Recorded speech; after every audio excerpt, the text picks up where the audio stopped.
How to Catch a Poem, or Cheeseburgers and Tattoos. Stick your hands in the memory lake. Feel around until you touch something gliding past. Feel for it again. Wait until you have some kind of a grip, then start pulling. Some pieces pull straight out, close to arriving fully formed. Others need a huge amount of straightening once on dry land. Either way, if it is touched with music, mystery, magic, it's the real thing and a place to begin. Not all memories want to be captured or brought to the surface, and will fight to stay hidden. They are not down there, waiting, hoping to be discovered. And all you can do is hold on until the beast stops struggling, and then pull with all your might. Sometimes you just have to tie off your line and come back later. But when you do come back, both you and the creature will have been altered. It's a new day, a new battle, but still one that is winnable to the degree of effort invested. If there isn't an occasional sense of horror of what you find, either you're not reaching deep enough or you don't know where to look. Gather words, phrases, anything that catches your eye or ear, and put them in a word pile. As with so much of the creative process, it's an act of faith, trusting that the words have been chosen for some purpose beyond your current understanding. Once it reaches a certain size, stir the pile and read it over and over until a pattern begins to emerge.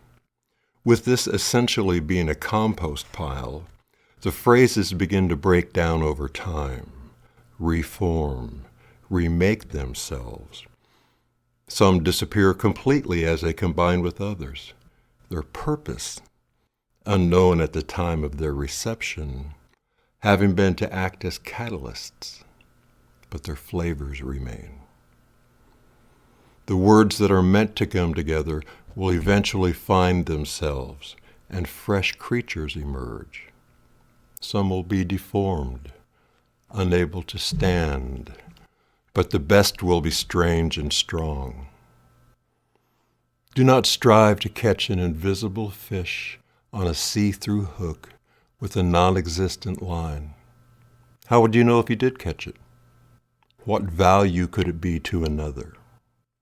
You must have proof of having at least wrestled with the beast, or else it is all a striving after nothingness.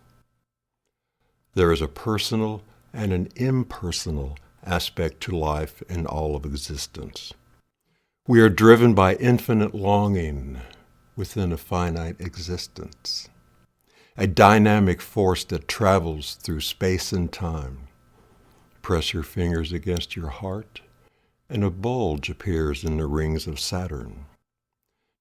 This somethingness and nothingness, driven by an unbearable longing and the unavoidable connectedness of existence, is present everywhere, from the explosion of a distant star down to the one-celled mortal trying to divide itself one last time.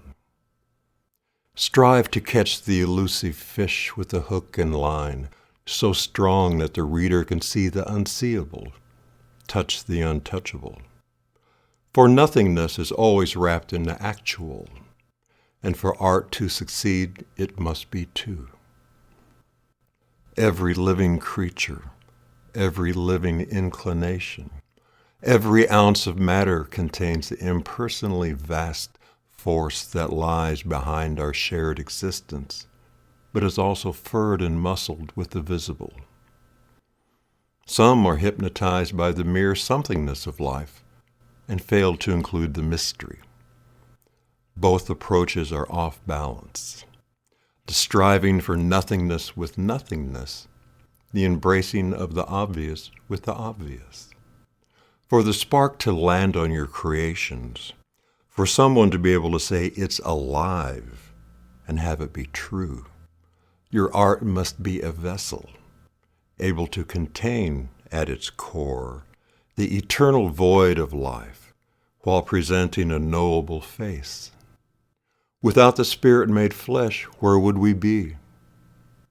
So it's up to you to make the Spirit catcher, keeping in mind that the Spirit itself does not care if it is captured or not.